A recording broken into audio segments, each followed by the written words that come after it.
What's up, Bleach fans? This is a Bleach Manga 469 prediction rant. Before I get into my thoughts, I'm going to go ahead and give you guys a little small recap of the chapter. My thoughts. First of all, I thought the chapter was pretty good. Thumbs up to Kubo this week. It was better than last week's chapter.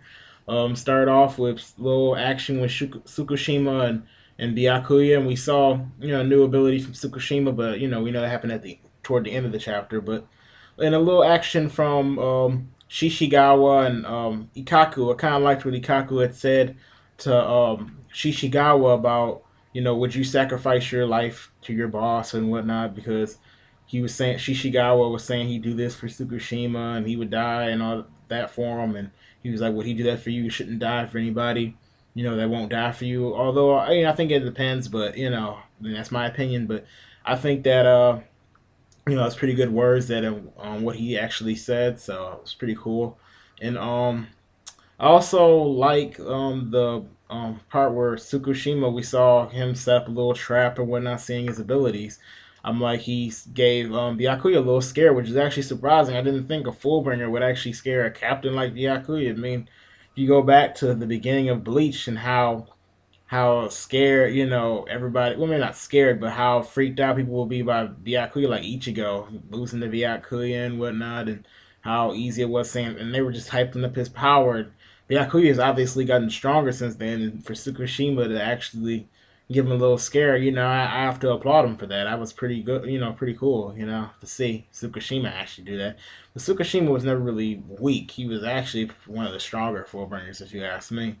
In some cases, he seems better than Genjo. Obviously, Genjo is the stronger one as far as power goes, but I would say Tsukushima is the trickier one. I would say that if you took Aizen, if you split Aizen up into two pieces, because you think about Aizen he was like uber powerful, but then he also was tricky too, because you look at his Hogaku version, it wasn't like he was, using Koyoku Suigetsu that much or using the illusions. He was more or less using a lot of power, which is kind of like what Genjo does, and same thing. Tsukushima was more like kind of like, I guess you could say, the Koya Kasuigetsu side of Aizen, where he's tricky, he has those powers that kind of mess with your head, and that's Tsukushima. But it's kind of cool to see that his power can actually, whatever he cuts, even things that aren't physical. I mean, well, not physical, even things that aren't living.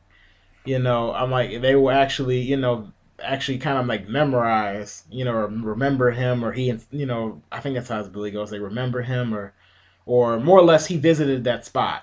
He visited that spot again, and like it's like I don't know. I guess you could say his power is kind of like he can travel, he can put himself into the past, and that's what he said. He inserts himself into stuff, which I think is interesting. But I wonder how Byakuya is actually going to get out of this, since he actually cut his sword and used that ability, and now he knows everything.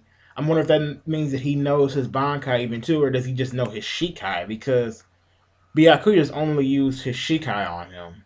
Or is Byakuya going to use some kind of Kido, which I think is probably going to happen next chapter. I think we're probably going to see some kind of sweet Kido or something, because just because you learn Byakuya's sword, we also know he's proficient in Kido. And since he is proficient in Kido, he's Kuchiki and all that mess. I'm really thinking that, he's probably going to use some high-level Kido, mess up Tsukushima. Probably is going to... I'm like, even though Byakuya seems to the type that he won't, spare his life and whatnot, Ichigo's rubbed off on him. I think he's just going to mess him up just enough and then probably, leave him alive, is what I'm guessing. I'm like, I can actually see after this, later on, maybe the Fullbringers turning into allies. That's just me, since they're all, since Kubo's keeping them alive. Although I can't think Genjo is going to die out for obvious reasons, but I can see the rest of them being alive. I'm thinking that, yeah, I'm really thinking Tsukushima is going to stay alive. I think Genjo, I'm wondering if he's going to have a Bankai. I mean, I know Genjo didn't appear in this chapter, but I'm wondering when we do see him if he's going to, whip out some kind of Shinigami power and use Bankai, or does he not have his powers anymore, just like at one point Ichigo did, and which is why he decided to take up Fullbring. Because if you ask me, Shinigami powers are way better than Fullbringer powers, but, that's just, my thoughts on it. But anyway, thanks for watching, guys. Please check out my other videos if you like Naruto, you like One Piece, you like, because I also make crossover battle videos if you aren't already subscribed to me. But please subscribe, like this video, comment, and thanks for watching.